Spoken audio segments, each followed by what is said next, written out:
Donc, nous allons pouvoir regarder ensemble maintenant cette question des relations brisées, les relations difficiles, relations pécheresses.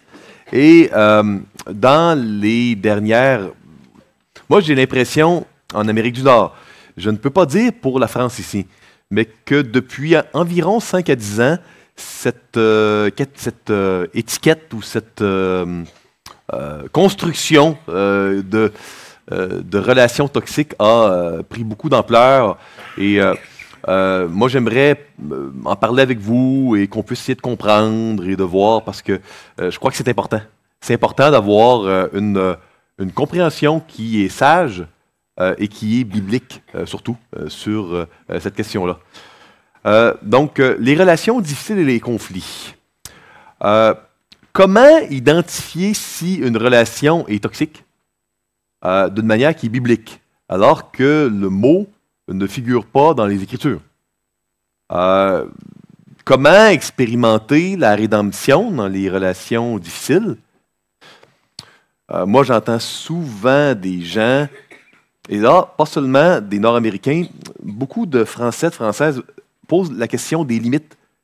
Comment on peut placer des limites dans une relation difficile? Et là, j'ai des gens qui me disent, avec raison, hein, est-ce que c'est mon émotion et que c'est... Je voudrais pas être égoïste, égocentrique, mais je voudrais pas non plus que ce soit des limites malsaines. C'est où, dans les Écritures, qu'on peut voir cette théologie des limites? C'est vraiment ces questions-là, moi, que je veux m'attarder avec vous. Donc, les 4 aspects de cette deuxième plénière sur les relations brisées, difficiles, vont être: qu'est-ce qu'une relation difficile? On va essayer de définir cela bibliquement. Deuxièmement, on va parler du but. Hein? Qu'est-ce que le succès dans une relation difficile? On va parler des émotions dans les relations, parce que souvent, on ne veut pas, dans les relations avec nos proches, blesser quelqu'un d'autre. Donc, quelle est la place de l'émotion de l'autre dans la manière dont moi, je vais diriger mes relations, par égard pour les émotions de l'autre? Peut-être que vous êtes avec des gens, des proches qui sont hyper sensibles, où vous avez l'impression de souvent marcher sur des œufs. Ou à l'inverse, peut-être que vous êtes dans une relation avec des gens très insensibles, où vous avez l'impression que vous pourriez leur donner une gifle et puis ça ne les dérangerait pas. Dans les deux cas, ça peut représenter des problèmes si on se base sur les émotions de l'autre pour diriger nos actions. Donc, on va parler un peu de cela. Et à la fin, y a-t-il des relations toxiques? Si oui, comment les reconnaître? C'est les 4 domaines que j'aimerais regarder. Qu'est-ce qu'une relation difficile? Moi, j'aimerais vous dire que si une relation pécheresse, c'est une relation où il y a des péchés, je crois que toutes les relations sont donc pécheresses. Et c'est pour ça que cela a amené Jésus-Christ à devoir verser son sang, hein, pour être en relation avec nous. Donc, les relations, elles sont toutes difficiles en potentiel, à différents degrés. Okay? Et une relation, c'est souffrant parce que le péché, il cause de la souffrance. Il y a 3 manières dont le péché va influencer nos relations. Il y a les péchés commis, les péchés subis et le péché originel. Les péchés commis, c'est ce que je vais faire, moi. Je vais commettre une mauvaise action, peut-être, envers les autres. Les péchés subis, c'est pas le péché que j'ai fait, c'est le péché que l'autre a fait et moi, je le subis. Et parfois, personne n'a péché, mais une des personnes dans la relation a le cancer. Le cancer, il vient du péché originel. Hein? Donc, la notion de péché originel, il ne faut pas l'oublier. Ce n'est pas simplement une question de péché commis et de péché subi. Ça, je crois que c'est important. Donc, une relation difficile, c'est une relation où le cocktail de péché commis, subi et originel va causer une souffrance dans différentes proportions, c'est ça une relation difficile et ça va être plus ou moins souffrant. OK? Vous me suivez jusqu'ici? Ça va? Maintenant, un rappel pour ceux qui n'y seraient pas familiers avec le mot péché. Le péché, qu'est-ce que c'est? Toute action, parole, pensée, attitude, affection qui dévie du centre de la cible, de la perfection et de la pureté de Dieu. Vous conviendrez avec moi que défini comme ça fait presque peur. Parce que si dès qu'on dévie un peu de la cible, de la perfection et de la pureté de Christ, et même pas seulement dans nos paroles et actions, dans nos pensées, si le péché c'est aussi large que cela, on est dans de sales draps. Hein? On a clairement besoin d'un sauveur. Et oui, nous avons besoin d'un sauveur. Parce que le péché, c'est si grand et qu'on en est tous et toutes imprégnés. C'est pour ça qu'on a besoin d'un sauveur. Il y en a trop des péchés, tout partout. Et on a le Seigneur Jésus qui a payé la dette de tous nos péchés passés, présents et futurs à la croix. Et par la foi, on peut devenir un enfant de Dieu. S'il y a des gens ici qui sont à la conférence et qui n'ont jamais mis leur foi en Jésus-Christ, puis vous voyez cette définition biblique du péché, puis vous dites, moi, je vois que je suis coupable devant Dieu. N'attendez pas. Repentez-vous, croyez en Jésus-Christ et devenez un enfant de Dieu, et tous vos péchés passés, présents, futurs seront complètement supprimés par la mort du Seigneur à la croix. Et ça, c'est vraiment l'espérance que l'Évangile nous donne. Maintenant, on a parlé des catégories, actes, attitudes, l'omission, tout ça. J'élabore pas plus là-dessus, mais je voulais vous les rappeler. Je veux aussi vous mentionner, et là je regarde Jérémie à l'arrière, tu me confirmes que les présentations vont être disponibles sur plus tard. Hein? Donc, je vois des gens qui prennent des photos. Toutes les présentations seraient disponibles sur le site de Évangile 21 à un moment là, dans le temps là, prévu par eux et par le Seigneur, certainement. Donc ça, je vais vous le dire pour que... Vous êtes les bienvenus de prendre des photos avec vos smartphones, mais sachez que ça serait tout disponible. Maintenant, de la même manière que j'ai pris le temps avec vous de lire un extrait de Genèse 1 et 2 pour voir, OK, qu'est-ce qui est important pour Dieu dans les relations? J'aimerais regarder avec vous Genèse chapitre 3. J'aimerais prendre le temps. Parce que, ce que Dieu a à dire est bien plus important que ce que moi je peux avoir à dire. Première raison. Et deux, je crois que la manière, la stratégie dont le serpent s'y est pris dans le jardin pour pourrir avec le péché pour la première fois au niveau de l'humanité, les relations. Je crois que sa stratégie n'a pas beaucoup changé. Vous en jugerez par vous-même, mais moi, je suis fasciné par la stabilité des stratégies de l'ennemi de Genèse chapitre 3. Plusieurs milliers d'années plus tard, c'est toujours les mêmes stratégies. Prenons le temps de le lire ensemble. Le serpent était le plus rusé de tous les animaux des champs que l'Éternel Dieu avait fait. Il dit à la femme, Dieu a-t-il réellement dit, vous ne mangerez pas de tous les arbres du jardin? La femme répondit au serpent, nous mangeons du fruit des arbres du jardin. Mais quant aux fruits, là j'ai mis en bleu des choses importantes que Adam ou Ève vont dire ou faire, puis en rouge des choses que le serpent dit pour attirer votre attention sur des éléments que je reviens à la fin. Mais quant aux fruits de l'arbre qui est au milieu du jardin, Dieu a dit, vous n'en mangerez point et vous n'y toucherez point de peur que vous ne mouriez. Je stoppe ici. Si vous relisez dans Genèse chapitre 2 ce que Dieu avait dit, est-ce qu'il avait dit qu'on ne mange pas de l'arbre au milieu du jardin? Oui, ça va. Est-ce qu'il avait dit de ne pas y toucher? Pas du tout. On voit que dans cette conversation que la femme ici a eue avec le serpent, elle connaissait la Bible en gros. Pas assez bien pour vraiment voir dans le détail ce qui était dit et pas dit. Ça me rappelle le verset de Deutéronome où on doit mettre toutes les paroles dans notre cœur. Et ça, ce n'est pas une chose sans importance. C'est notre vie qui en dépend. Je fais une parenthèse. Verset 4. Alors le serpent dit à la femme, vous ne mourrez point. Mais Dieu sait que le jour où vous en mangerez, vos yeux s'ouvriront et que vous serez comme Dieu, connaissant le bien et le mal. La femme vit que l'arbre était bon à manger et agréable à la vue, et qu'il était précieux pour ouvrir l'intelligence. Elle prit de son fruit et en mangea. Et elle en donna à son mari, aussi à son mari, qui était auprès d'elle, et il en mangea. Les yeux de l'un et de l'autre s'ouvrirent, ils connurent qu'ils étaient nus, et ayant cousu des feuilles de figuier, ils s'en firent des ceintures. Maintenant ici, avant d'aller plus loin, je voudrais donner un ou deux commentaires.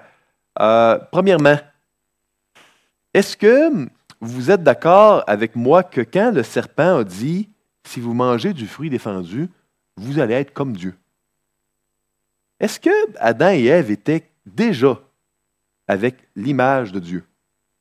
Avant la chute, cette image-là n'était pas pervertie. Hein? Donc, Satan leur a promis quelque chose qu'ils possédaient déjà. Maintenant, je vous pose une autre question.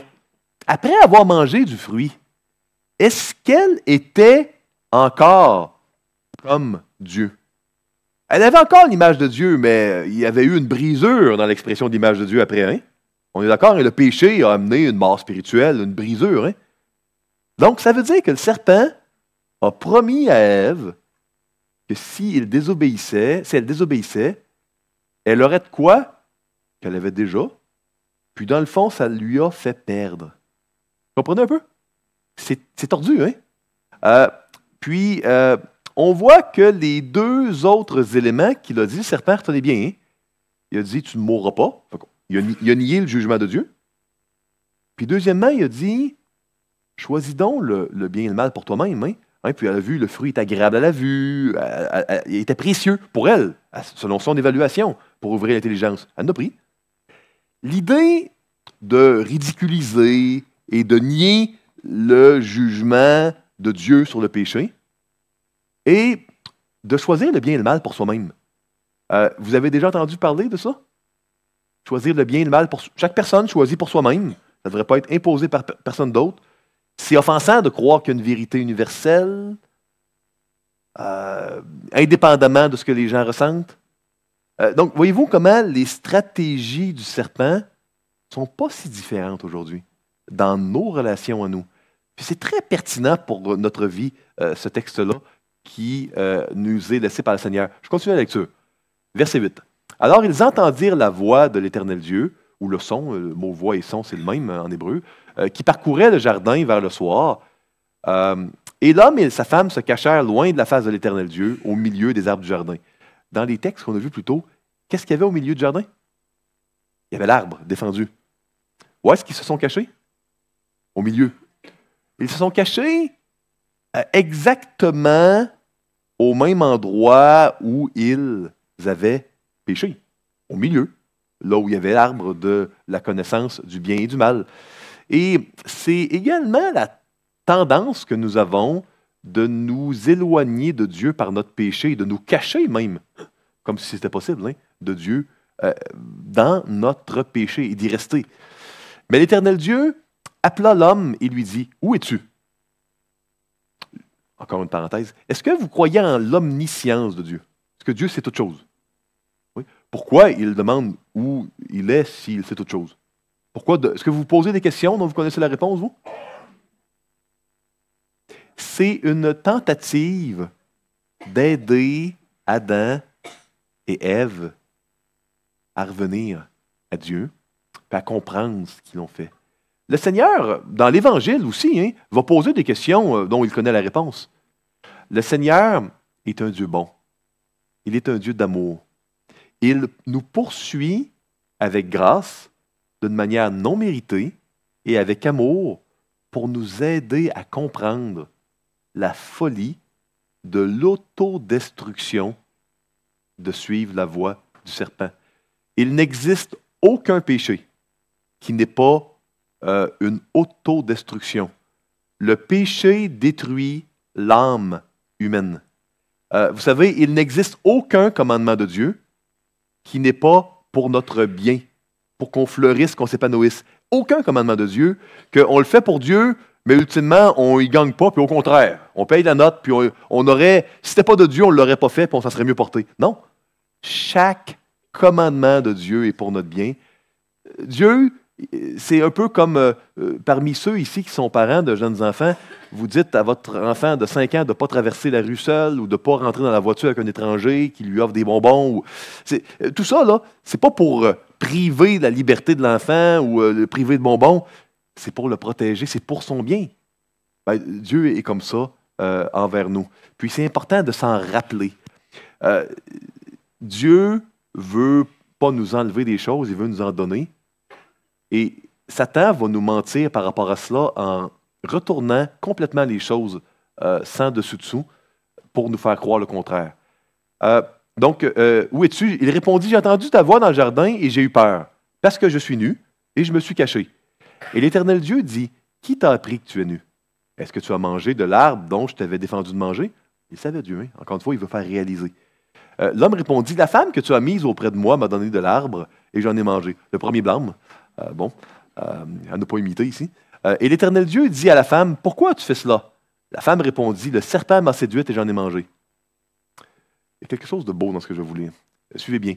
L'Éternel Dieu dit au serpent, puisque tu as fait cela, tu seras maudit entre tout le bétail et entre tous les animaux des champs. Tu marcheras sur ton ventre et tu mangeras de la poussière tous les jours de ta vie. Je mettrai une inimitié entre toi et la femme, entre ta postérité et sa postérité. Celle-ci t'écrasera la tête et tu lui blesseras le talon. Hein, on a une promesse ici. Il dit à la femme, j'augmenterai la souffrance de tes grossesses et tu enfanteras avec douleur et tes désirs se porteront vers ton mari, mais il dominera sur toi. Il dit à l'homme, puisque tu as écouté la voix de ta femme et que tu as mangé de l'arbre au sujet duquel j'avais donné cet ordre, tu n'en mangeras point. Le sol sera maudit à cause de toi. C'est à force de peine que tu en tireras de la nourriture tous les jours de ta vie. Il te produira des épines et des ronces et tu mangeras de l'herbe des champs. C'est à la sueur de ton visage que tu mangeras du pain jusqu'à ce que tu retournes dans la terre d'où tu as été pris. Car tu es poussière et tu retourneras dans la poussière. Adam donna à sa femme le nom d'Ève, car elle a été la mère de tous les vivants. L'Éternel Dieu fit à Adam et à sa femme des habits de peau et les en revêtit, on a le premier sacrifice, pour que leur nudité soit vraiment couverte mieux qu'avec des ceintures de feuilles. L'Éternel Dieu dit, voici, l'homme est devenu comme l'un de nous, pour la connaissance du bien et du mal. Empêchons-le maintenant d'avancer sa main, de prendre de l'arbre de vie, d'en manger, de vivre éternellement. Et l'Éternel Dieu le chassa du jardin pour qu'il cultive la terre d'où il avait été pris. Donc, ici, on voit plusieurs choses. Premièrement, on voit que dans le premier péché, il y a deux choses ou deux personnes qui ont été maudites. Je vais vous donner un choix de réponse. Est-ce que c'est Adam qui a été maudit? Non? Ah ben, Ève, peut-être? Non. Le serpent? Oui. Le sol? Oui, le sol et le serpent. Donc, premier élément que je voulais vous souligner, dans cette première chute relationnelle-là, due au péché, la réponse de Dieu a été de poursuivre au beau milieu de la relation brisée, avec amour, Adam et Ève, et ils ne les ont pas maudits. Donc Dieu, dans le premier péché, n'a pas maudit Adam et Ève, et même, il leur a fait une promesse. Alors, il leur a annoncé les conséquences de leur choix, grossesse, etc., le sol, mais il leur a dit, un jour, il va y avoir le fils d'une femme qui va écraser la tête du serpent. Il va y avoir un sauveur un jour. On a donc dans ce verset-là la première promesse de l'Évangile de toute la Bible. Donc au milieu du péché, alors que Adam et Ève n'ont pas fait les premiers pas, ils se sont cachés, Dieu a poursuivi avec amour, n'a pas maudit et a fait la première promesse de l'Évangile. Une promesse plus grande que le péché qui avait été commis. Puis moi, avant d'aller plus loin, je veux vous dire, si vous vivez des relations brisées, puis je vais être audacieux, je vais dire, puisque nous vivons des relations brisées, n'oublions pas qui est notre Dieu. C'est le Dieu qui nous poursuit avec amour, qui engage une conversation avec nous, et puis qui veut nous rappeler des promesses plus grandes que la profondeur de nos péchés.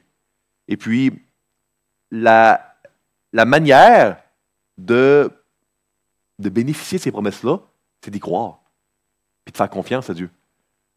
C'est une bonne chose que Adam et Ève aient été barrés du jardin pour ne pas vivre éternellement. Je suis certain qu'on ne voudrait pas vivre éternellement dans on sait, la misère que la brisure du péché sur terre cause, mais on va avoir une vie éternelle dans un monde qui est bien meilleur quand le royaume de Dieu va être pleinement accompli lors de son retour. Et là, on voit à la fin du chapitre qu'il est chassé.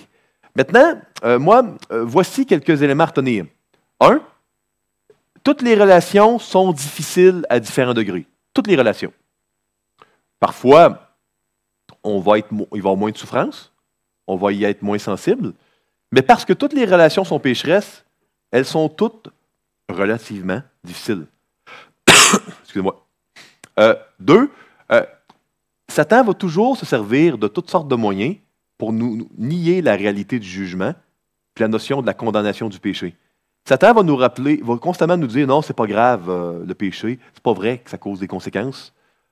Il va nous promettre que le péché c'est préférable à obéir à Dieu. Je vous disais que le péché c'est comme dire moi je suis meilleur que Jésus pour les 15 prochaines minutes ou la prochaine heure. Quand on pêche, c'est ce qu'on dit à Dieu, hein, pour diriger ma vie. Satan va nous le rappeler. Puis, on va avoir plein de personnes qui vont nous encourager à choisir le bien et le mal pour soi-même. Et ça, c'est la stratégie du serpent, et c'est faux.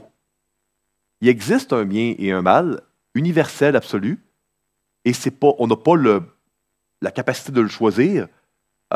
Si je nie la théorie de la gravité et que non, moi, je ne choisis pas d'y croire, puis que je laisse tomber la manette ici, que j'y crois ou pas, que je l'ai nié ou pas, il va y avoir un triste effet là, qui va ajouter au fardeau là, de nos gentils techniciens là, qui sont dévoués et qui nous aident. Là. On ne voudrait pas ajouter à leur fardeau aujourd'hui. Donc, c'est quoi le succès maintenant dans une relation difficile? Vous avez été tellement des bons cobayes à la dernière séance plénière que j'ai choisi de vous récompenser en vous offrant un petit jeu. Donc, on va faire un jeu ensemble. Je vais vous présenter 2 situations et vous allez me dire, pour qu'on puisse se pratiquer à découvrir c'est quoi le succès ou l'échec, on va se pratiquer ensemble en s'amusant pour voir si la situation que je vous présente est un succès ou un échec. Ça vous va? Parfait. Donc, je vous lis une mise en situation qui est fictive, hein, bien sûr. Luc est un jeune homme de 23 ans qui est à l'avant-dernière année de ses études de médecine à l'Université de Sorbonne. Okay? C'est un jeune marié qui s'est établi dans un beau quartier de Paris. Luc est un idéaliste qui devient de plus en plus désabusé du système. Luc arrête ses études de médecine pour aller vivre dans la rue avec son épouse dans le pire quartier de Paris. Sa fille Grace et son fils Noël décèdent en bas âge, faute de soins adéquats. Sa femme, Maria Jane, tombe malade après 18 ans de mariage et décède, faute de soins médicaux adéquats, par idéologie personnelle. Il passe, Luc, le reste de sa vie dans la rue, à l'extérieur du système, dans les places pauvres de Paris, avec la communauté de la rue qu'il a trouvée. On va voter ensemble. Est-ce que vous diriez que ça, c'est vraiment une histoire de réussite ou d'échec? On va commencer par réussite. Qui dit que c'est une histoire de réussite ici? Ah, personne, ça va être facile. Qui dit que c'est une histoire d'échec? Bon, parfait. Bon, là, vous êtes échauffé, c'est bien. Donc, je vais vous donner une deuxième situation où vous allez devoir voter. Ça vous va? Parfait. Bon, je vous la lis. Hudson Taylor est un jeune homme de 23 ans qui est à l'avant-dernière année de son doctorat en médecine en Angleterre. Hudson Taylor est un chrétien engagé qui est persuadé que Dieu l'appelle à être missionnaire en Chine, là où c'est difficile. Hudson Taylor arrête ses études de médecine pour aller vivre en Chine avec les Chinois. Sa fille Grace Taylor et son fils Noël Taylor décèdent en bas âge, faute de soins adéquats. Sa femme Maria Jane Taylor tombe malade après 18 ans de mariage et décède faute de soins médicaux adéquats. Par la foi en Christ, il passe le reste de sa vie, 51 ans, en Chine. Je vous pose la question. On va voter ici. Qui dit que c'est une réussite? Il n'y a plusieurs personnes. Qui dit que c'est un échec? Alors, on a une personne ici. Je vais te montrer des informations additionnelles, puis tu me diras si à l'arrière, l'échec change, OK? On estime que suite au ministère de Hudson Taylor, il y a eu 800 missionnaires qui sont allés en Chine. Il y a eu un démarrage de 125 écoles pour aider les enfants. Il y a eu 500 ouvrières chinoises pour Christ dans 300 stations missionnaires dans 18 provinces. Puis il y a eu 18 000 conversions de Chinois à Christ reliées à son ministère. C'est l'estimation grossière qu'on a. Est-ce que ça change un peu la réponse ou pas? Oui, elle a toujours, dans la biographie, c'est ceux qui l'ont lu, été d'accord avec ce choix-là. Une réussite. Moi, je vous pose une question. Je croyais que vous étiez des personnes très cohérentes et très justes. Puis là, moi, vous avez voté un échec alors que les gens ont les mêmes prénoms, ont les mêmes durées, il y a les mêmes conséquences. Là, vous votez que c'est un succès. Aidez-moi à comprendre. Pourquoi deux situations si similaires, vous les évaluez d'une manière si différente? Ah, la volonté de Dieu. Je crois que vous comprenez ce que je veux illustrer par le petit jeu ici. Okay?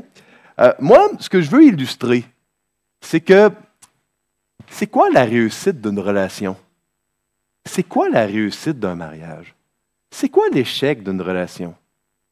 C'est quoi l'échec de ma relation avec mon mari, avec mon épouse, avec mon père, avec mon enfant? C'est pas la même définition du succès et de l'échec qu'on va avoir dans le monde.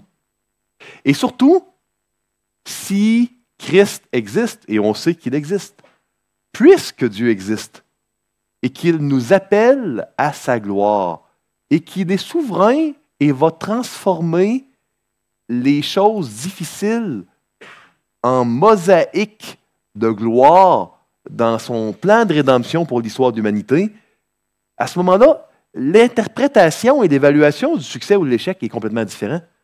Donc, moi, ce que je veux vous encourager dans les relations que vous vivez, quel est le but? De quelle manière on va évaluer s'il y a une réussite ou un échec? La réussite ne devrait pas être évaluée selon si on est confortable. La réussite ne devrait pas être évaluée si je me sens bien dans ma peau. Est-ce que vous croyez que Jésus, dans Luc 22, 44, quand il avait de l'angoisse en suer des grumeaux de sang, est-ce que vous croyez qu'il se sentait bien dans sa peau? Est-ce que c'était une réussite? Ben oui. Est-ce que vous croyez que les pharisiens, quand Jésus les a traités de race de vipères et d'hypocrites, est-ce que vous croyez qu'ils se sentaient bien dans leur peau? Probablement pas. Est-ce que Jésus a mal fait? Il était trop fort cette fois-là? Je n'ose pas demander de lever la main.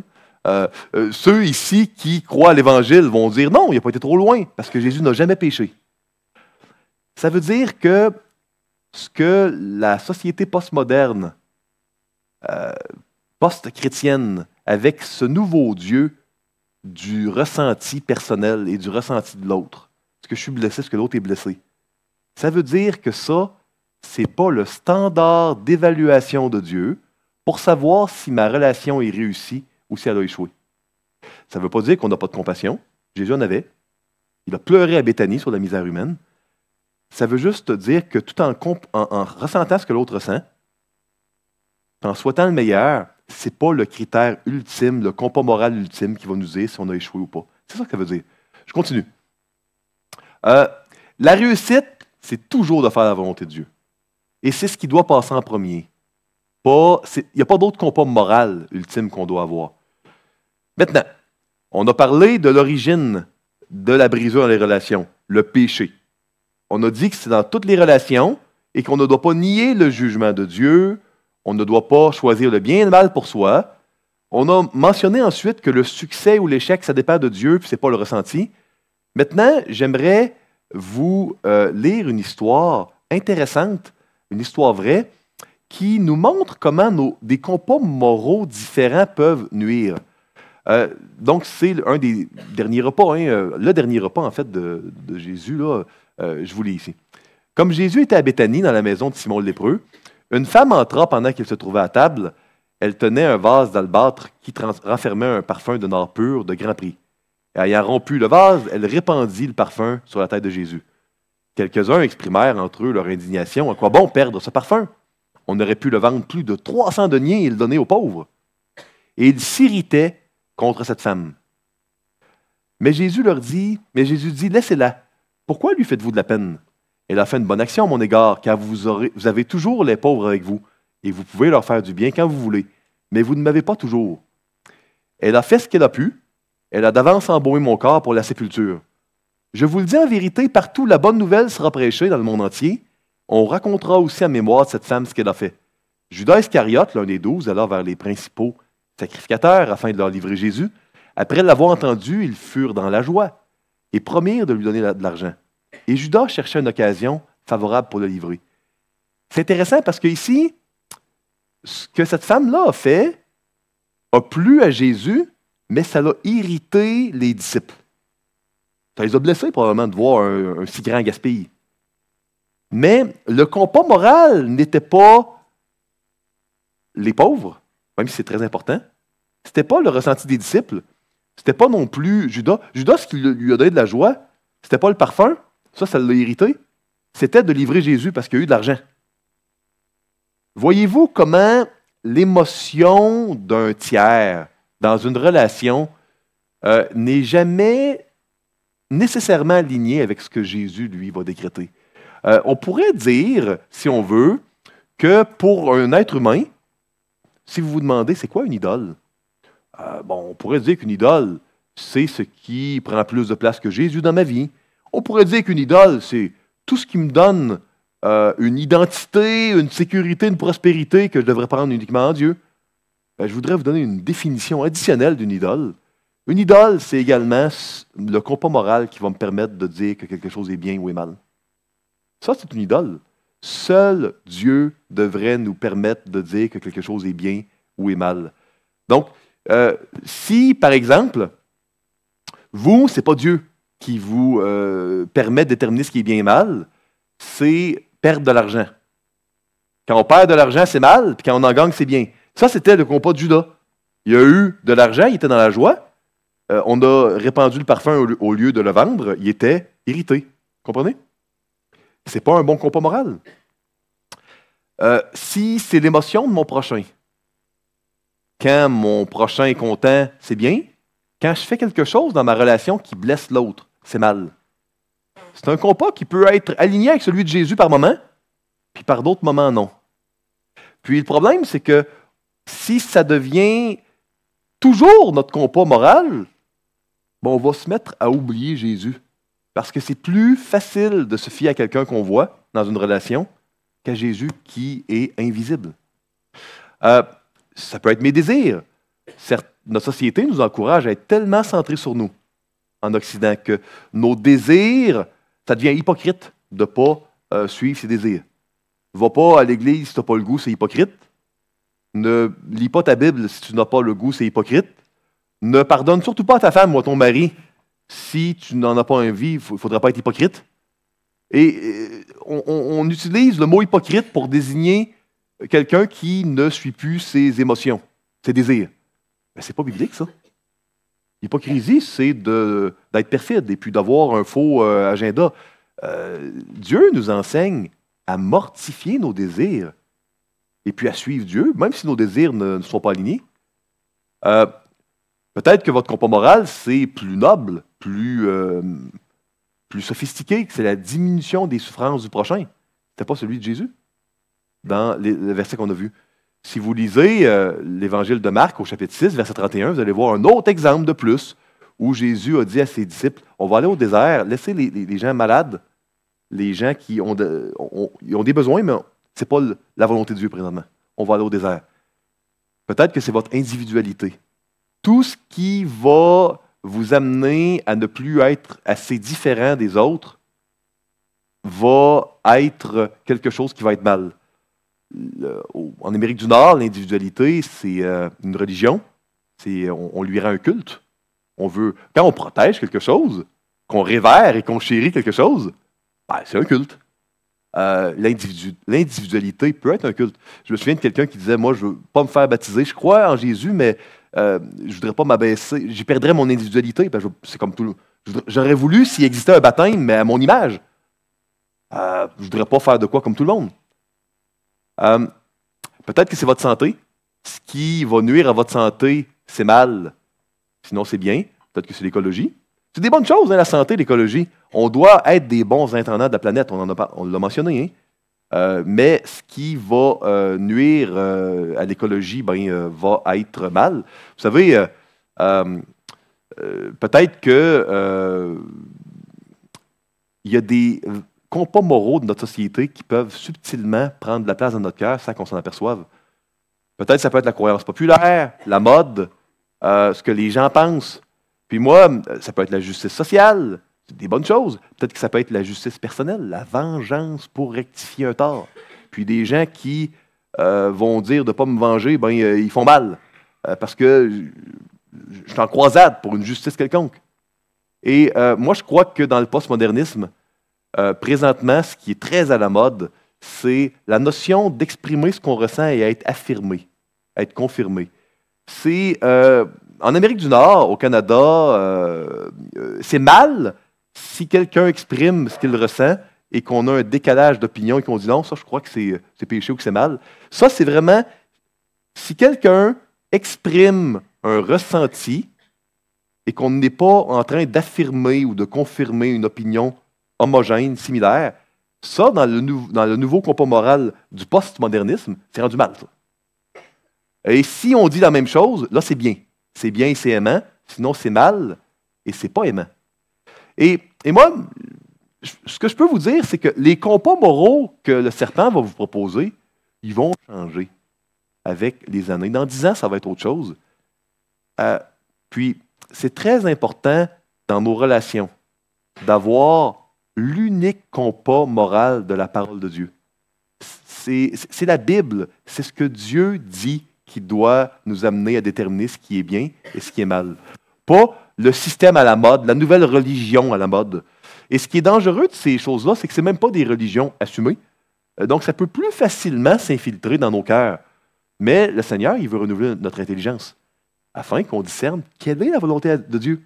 Ce qui est bon, ce qui est agréable, ce qui est parfait. Donc, ça, c'est vraiment important de le retenir. Ça va jusqu'ici? On a vu, on ne doit pas choisir le bien et le mal pour soi-même. On a vu la notion de ne pas nier le jugement de Dieu, la notion d'avoir un bon compas moral et de se souvenir du but. Hein? La gloire de Dieu, le Seigneur. Maintenant, postmodernisme, quelques diapos additionnels.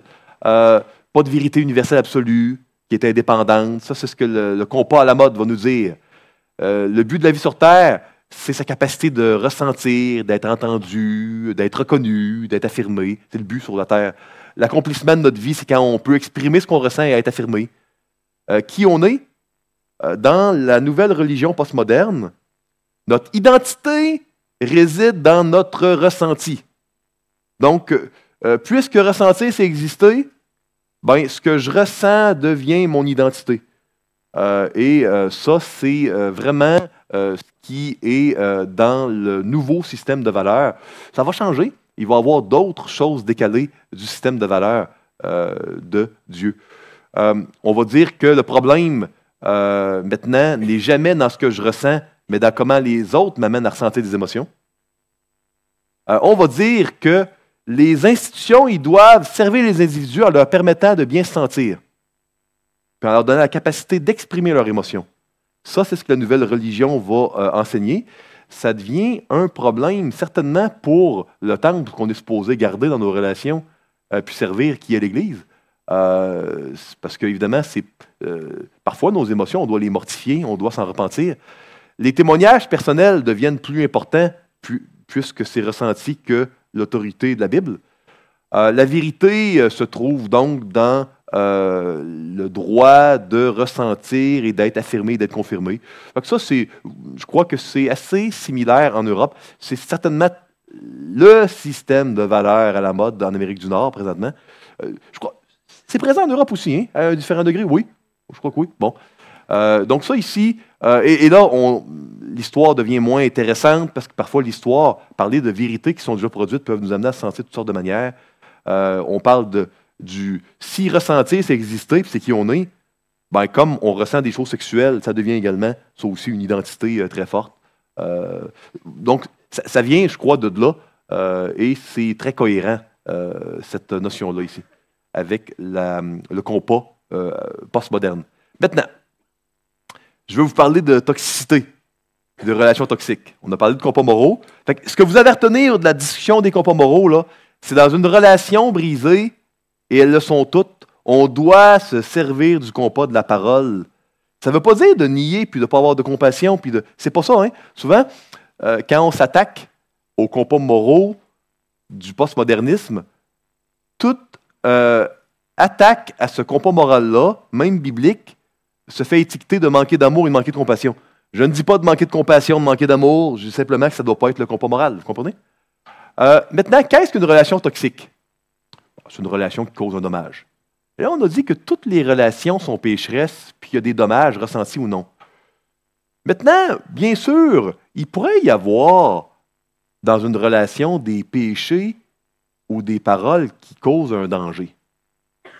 Maintenant, moi, je vais vous donner un encouragement. Il y a un danger d'appeler une relation toxique ou une personne toxique. Je ne vous dis pas qu'on ne peut pas faire ça. Mais voici le danger que moi je vois. Vous jugerez par vous-même.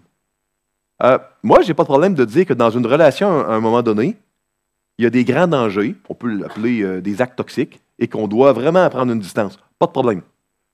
Certainement que si quelqu'un arrive et vous menace avec un couteau, c'est très toxique de se faire menacer avec un couteau. On veut couper les ponts, on veut prendre une distance. Maintenant, si quelqu'un est en train de lapider un enfant de Dieu, comme Paul, c'est un acte toxique que de participer à un martyre d'un homme de Dieu. Donc ça, c'est un acte toxique, on prend une distance. Mais si un jour il se convertit sur le chemin de Damas, ben là, les actes toxiques sont plus là, donc la relation n'est pas toxique. Et là, la personne non plus n'est pas toxique. Puis le problème, c'est que quand on juge les péchés, ça va bien, parce que s'ils sont plus là, on va le voir.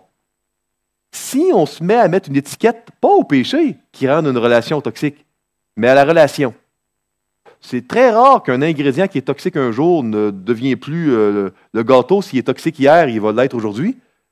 Et c'est dangereux d'étiqueter une relation ou une personne. Donc, moi, je ne dis pas quelque chose de très différent. Hein. Quand je parle de ne pas étiqueter de relation ou de personnes toxiques, je vous dis, je suis d'accord que quand il y a un danger, on devrait vraiment prendre une distance. Puis, moi, je suis pour ça, protéger les gens vulnérables.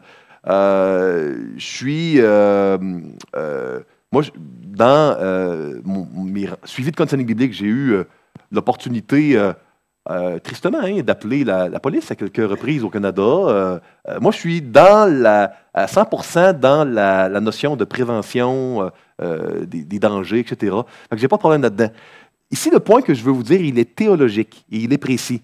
Ce que je veux dire, c'est quand on se met à étiqueter, à ne plus juger les actions et les paroles, mais à mettre une étiquette sur une personne ou sur une relation, ça déconnecte parfois notre évaluation. Puis là, quand est-ce qu'on va reconsidérer, qu'on va réévaluer? C'est comment qu'on va réévaluer? C'est au lieu de pointer vers le péché qui était toxique, comme Jésus nous dit dans l'Évangile, hein, jugez de tout, etc., vous reconnaîtrez l'arbre à ses fruits. C'est ce que Jésus nous enseigne de faire. Il dit, jugez pas les personnes, afin que vous soyez point jugés, mais jugez vraiment les actions, les paroles. Ça, c'est facile parce que ça nous garde vraiment toujours à jour de où en est une situation. Donc, quand on se met à étiqueter une relation ou une personne, ça déconnecte notre jugement, puis c'est difficile à évaluer. Puis c'est pour ça, je crois qu'on ne voit pas cette manière de faire là dans les Écritures. Dans les Écritures, on nomme les péchés, puis on va dire, ben, en raison de tel péché, ben, oui, l'ange va dire à Joseph et à Marie de fuir en Égypte, parce que Hérode va tuer les bébés, des actions toxiques. Hein, tuer des bébés, c'est des actions très toxiques. Maintenant, ils ont fui. Vous comprenez? Mais l'ange n'a pas dit « fuis parce que Hérode est toxique ». Et moi, je crois qu'on doit revenir à la précision d'évaluer les choses, les paroles, les actions, les comportements, les attitudes qui sont toxiques. Ça peut même être des attitudes récurrentes, subtiles, sournoises. Mais il faut affiner notre jugement pour nommer les choses qu'ils sont, plutôt que de mettre une étiquette sur les personnes ou les relations. Donc, moi, c'est un des points que je voulais faire. Garder le focus sur le péché. Dans le fond, c'est ça que je veux vous dire. Maintenant, une relation abusive, toxique, c'est une relation où il y a un danger pour l'intégrité physique et ou psychologique et ou spirituelle.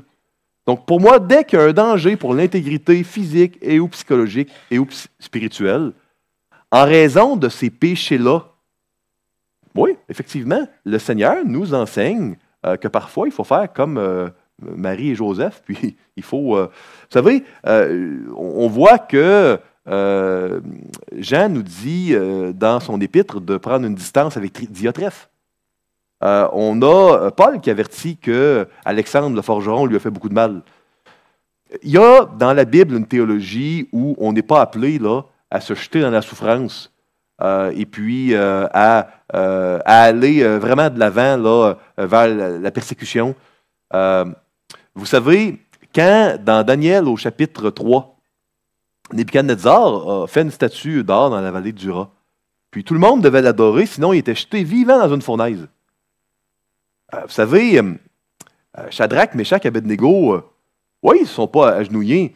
Maintenant, ils n'ont pas été directement vers Nebuchadnezzar en disant hey, on voulait juste te signaler qu'on ne s'était pas agenouillés, puis on voulait vraiment te le rappeler, puis oublie pas qu'on est supposé être brûlé. Hein? Ah non. Ils sont restés, puis ils ont été fidèles, puis ils ont été se faire chercher. Vous comprenez? Donc, comprenez vraiment la notion ici, Dieu n'est pas contre ça. Qu'on sorte, qu'on se mette en sécurité quand c'est possible. Maintenant, oui, un peu comme Hudson Taylor, il peut donner une conviction ferme d'aller à un endroit où c'est dangereux. Puis, c'est pour ça qu'on ne peut pas mettre Dieu en boîte. C'est pas comme si la Bible, si on la comprend bien, on n'aura plus besoin de prier puis de chercher la direction de Dieu. Parce que parfois, Dieu, il va te demander de faire quelque chose de dangereux, puis parfois non. Puis il n'y a pas, on parlait des fameuses limites. Moi, je crois qu'il y a une raison pour laquelle on n'envoie pas des listes super bien définies dans la Bible. C'est parce que Dieu, il se donne à nous, puis lui, il veut nous guider, puis il veut nous diriger. C'est le Dieu vivant. Il nous donne le bien et le mal, il nous donne des grands principes, mais c'est pas comme si parfois, il n'y a pas deux situations similaires où Dieu va dire à une personne va dans une direction, puis à l'autre va dans une autre. Vous comprenez? Il n'y a pas dans la Bible une théologie où on doit fuir à tout prix le danger, puis sinon c'est péché. Puis il n'y a pas non plus une théologie, il n'y a certainement pas une théologie où on doit se jeter dans le danger. Donc, définitivement, moi je vous dis, on doit dans les relations où il y a un danger, à moins de conviction de Dieu, prendre une distance. Mais ça vaut toujours la peine de lui demander, puis de demander conseil à d'autres personnes, surtout si certains nous disent qu'on a des angles morts, qu'on demande quoi d'autodestructeur. Allez voir des gens sages qui vont vous aider à prier et à voir un peu qu'est-ce qu'il faut faire. Mais moi, je crois qu'il y a eu une époque où malheureusement, on faisait fi du danger, puis on laissait les gens s'autodétruire, puis il y a des gens qui n'étaient pas la volonté de Dieu. Puis là, on a une époque où on aurait repris sévèrement Hudson Taylor d'aller en Chine. Je crois qu'il y a beaucoup de contexte. Maintenant, ici, je crois qu'il y a des situations qui sont tout le temps clairement là.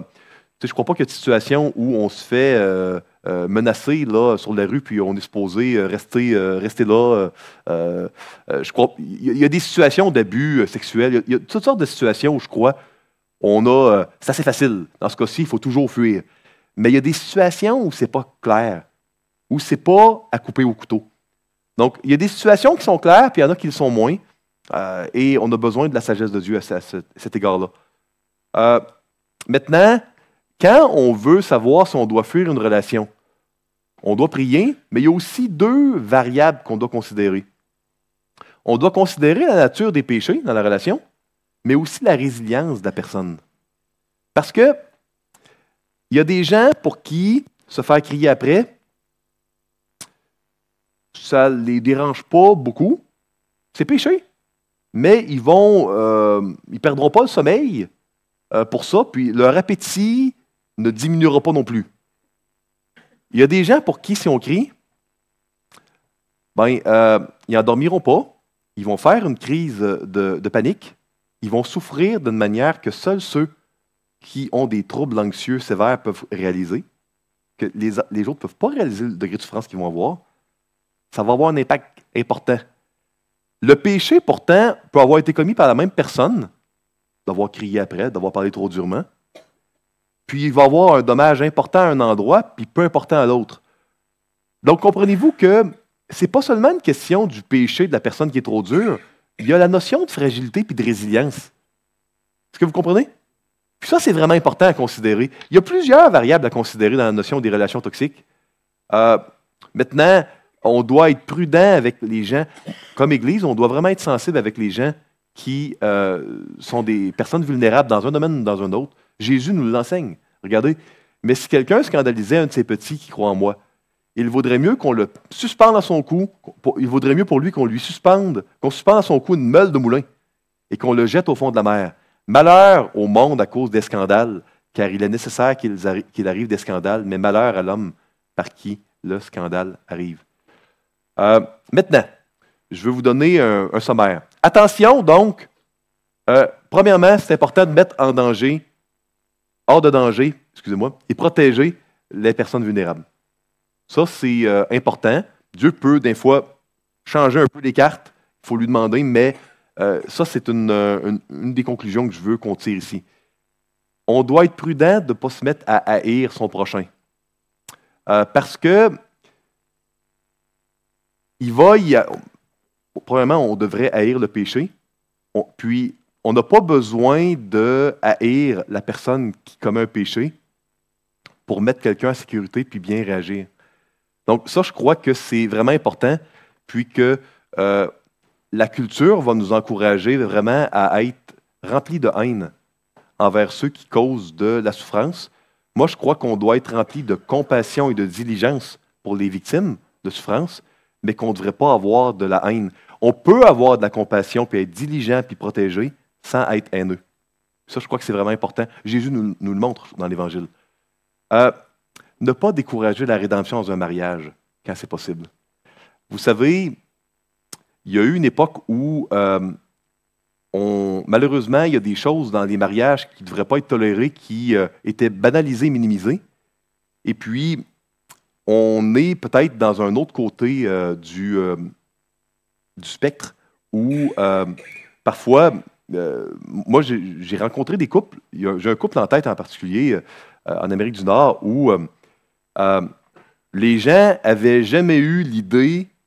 C'est pas un couple où il y avait un danger en passant, pas un couple où il y avait eu un adultère, pas un couple où il y avait eu de la violence. Puis, il n'y avait jamais eu, ni chez un ni chez l'autre, l'idée de divorcer avant que certaines personnes les avertissent de la toxicité émotionnelle de la relation. Ce couple-là s'est séparé plusieurs années. Puis, après un certain temps, ils sont aperçus de leur erreur, ils sont venus ensemble. Puis, ils ont réalisé les dangers d'avoir des mauvaises influences qui les amènent à évaluer ce qu'on doit faire autrement que par la Bible. Donc, c'est triste quand on a des pressions de la part de personnes dans des églises, quand ce n'est pas légitime de casser les mariages. On doit être prudent. Ne pas évaluer un péché par son dommage chez l'autre. Je vais donner l'exemple avec l'homme qui est dur envers deux personnes. Chez un, ça fait peu d'effet. Chez l'autre, ça fait un effet terrible. Ne pas évaluer un péché par les émotions de l'autre. Vous savez, les pharisiens étaient sûrement blessés de Jésus qui leur disent que c'est des vipères, des hypocrites. On ne peut pas évaluer les paroles de Jésus par les émotions de quelqu'un. Vous ne pouvez pas évaluer les péchés de votre prochain par comment vous vous sentez. La société nous encourage à évaluer si c'est bien ou mal par comment je me sens. Non, nous, on doit évaluer. Qu'est-ce que l'autre a dit? Qu'est-ce qu'elle a fait? La Bible, c'est comme ça qu'elle nous enseigne à évaluer le péché. En évaluant ce que l'autre dit ou a fait, puis en comparant avec la parole de Dieu. Pas par comment je me sens. Les mots non bibliques, quand on les utilise sans les définir, pas de souci de les utiliser, mais il faut les définir. Parce que si toutes les situations de souffrance, on parle d'abus, de pervers narcissiques, de relations toxiques et de personnes toxiques, alors que aucun de ces 4 étiquettes-là n'est présent ni dans l'Ancien ni dans le Nouveau Testament. Qu'est-ce qu'on veut dire exactement? Moi, j'ai vu des sites web où on dit qu'un pervers narcissique, c'est quelqu'un qui te fait sentir de telle manière. Aucune description de la personne. Le diagnostic est 100% déterminé par comment je me sens. Voyez-vous un problème? Ça ne marche pas comme ça dans la parole de Dieu. Il y a des gens qui avaient toutes sortes d'émotions par rapport à Jésus. On ne peut pas évaluer une personne par comment on se sent. Ça ne veut pas dire qu'on nie nos émotions. Nos émotions ne nous ont juste pas été données par Dieu pour cela. Donc ça, c'est des recommandations générales que je veux laisser. Attention aussi, un différentiel de force, ce n'est pas nécessairement un abus ni un péché. Okay? J'ai connu un bon nombre de situations de très grande bienveillance où il y avait un grand différentiel de force. Je vais vous en partager au moins 2. Okay? Moi, quand j'étais enfant, quand j'étais bébé, j'ai eu des bons parents qui ont pris soin de moi, puis il y avait un très grand différentiel de force entre moi et eux. C'est pas nécessairement abusif qu'il y ait un. Puis moi, j'ai travaillé pour les entreprises de mon père durant un bon moment quand j'étais enfant. C'est pas mal que quelqu'un qui a un différentiel de force tire un bénéfice. C'est pas nécessairement mal. Ça dépend. Ça dépend c'est dans quel contexte. Ça dépend c'est quoi. Est-ce qu'il y a une sexualité qui est hors mariage? Est-ce qu'il y a une sexualité qui est immorale? Si oui, là, on peut parler d'abus sexuels, certainement, dans plusieurs situations. Tu sais, s'il y a une situation également qui amène une autodestruction, qui amène un péché, qui amène... Comprenez-vous? Une dépendance, c'est pas toujours un péché, par exemple. Moi, les couples les plus heureux ensemble, ils ont une dépendance l'un envers l'autre. Saviez-vous ça que, là, je ne veux pas voler les messages que l'autre, mon collègue, mon cher ami Osé va amener, mais il va vous parler de recherche, de grandes recherches américaines. Puis, j'en dirai pas plus, mais les grandes recherches incroyantes américaines nous montrent que les couples heureux ensemble ont plusieurs variables. Osé va vous en parler. Ils ont une dépendance l'un de l'autre. Ça, c'est des couples qui soient musulmans, chrétiens, athées, riches, pauvres. La dépendance est bonne. Moi, j'ai plusieurs dépendances qui, je crois, ne sont pas péchées. Je suis dépendant à l'oxygène. Je ne peux pas en passer. Je suis dépendant de dormir la nuit. Je suis dépendant de manger et de boire. Je me suis fait opérer. J'ai eu une chirurgie pour un appendice il y a plusieurs années. Et j'étais complètement dépendant du chirurgien durant mon anesthésie générale. La Bible n'enseigne pas ça que toute dépendance, c'est mal. Les dépendances qui sont mal, c'est celles qui sont l'objet d'un péché, évaluable bibliquement, ou celles qui m'amènent à moins aimer Jésus, qui éclipsent la primauté de Christ dans ma vie. Vous comprenez? Donc, c'est important de ne pas prendre... Je sais que pour la société, toute dépendance, c'est mal. Mais la notion de dépendre d'un autre, c'est quelque chose que Dieu nous encourage à dépendre les uns des autres, en autant que ça nous amène toujours plus vers Christ, dans une bonne mesure.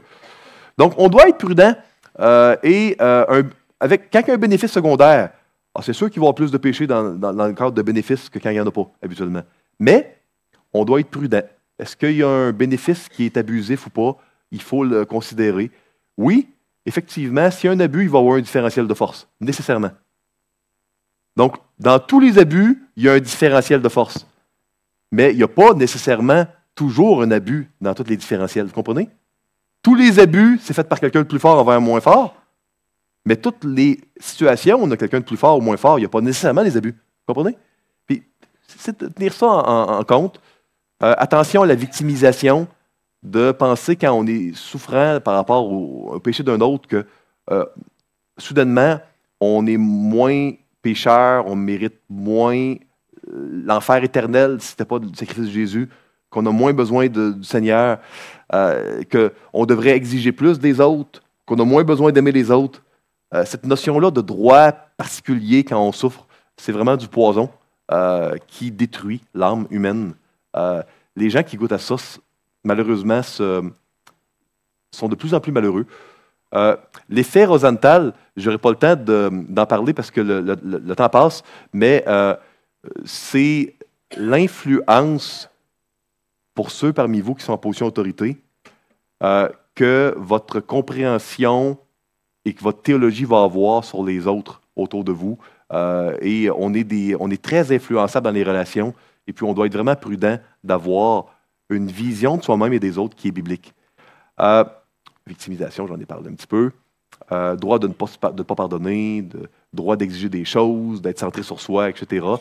Donc, sommaire, et je termine ici.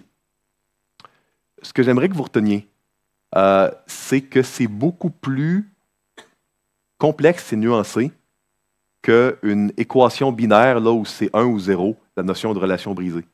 Ça, c'est une des conclusions que j'aimerais que vous ayez. Donc, si vous dites, ouf, c'est plus compliqué, parfait, mission accomplie. C'est ce que je voulais que vous reteniez. Et que ça nous amène à ne pas être hâtifs, à porter un jugement rapide sur une situation. Oui, soyons hâtifs à enlever quelqu'un du danger. Ça, pas de problème. Mais soyons pas hâtifs à poser des jugements. Prenons le temps de réfléchir bibliquement. Toutes les relations sont affectées par le péché. On ne doit pas nier la réalité du jugement de Dieu. On ne doit pas choisir le bien et le mal pour soi-même. On ne doit pas utiliser un compas moral autre que les Écritures. Certainement pas la notion d'être qu'un ressent, puis on doit affirmer, sinon c'est mal, sinon on n'aime pas ces choses-là. On ne doit pas étiqueter les personnes ou les relations, mais les péchés. Les paroles, les actions, les attitudes, oui. Les omissions de bien faire, oui. Pas les personnes. Voir nos relations comme des ministères. Des ministères de rédemption pour la gloire de Dieu. C'est vraiment ce que le Seigneur veut pour nous. Et rappelez-vous ce qu'on a vu ensemble dans la plénière numéro 1. Dans chaque situation difficile, chaque personne difficile à aimer, puis là, je rajoute un élément additionnel. Dans chaque relation brisée, ou peut-être même durant un temps, on va devoir prendre une distance de quelqu'un. Peut-être ça va durer des années.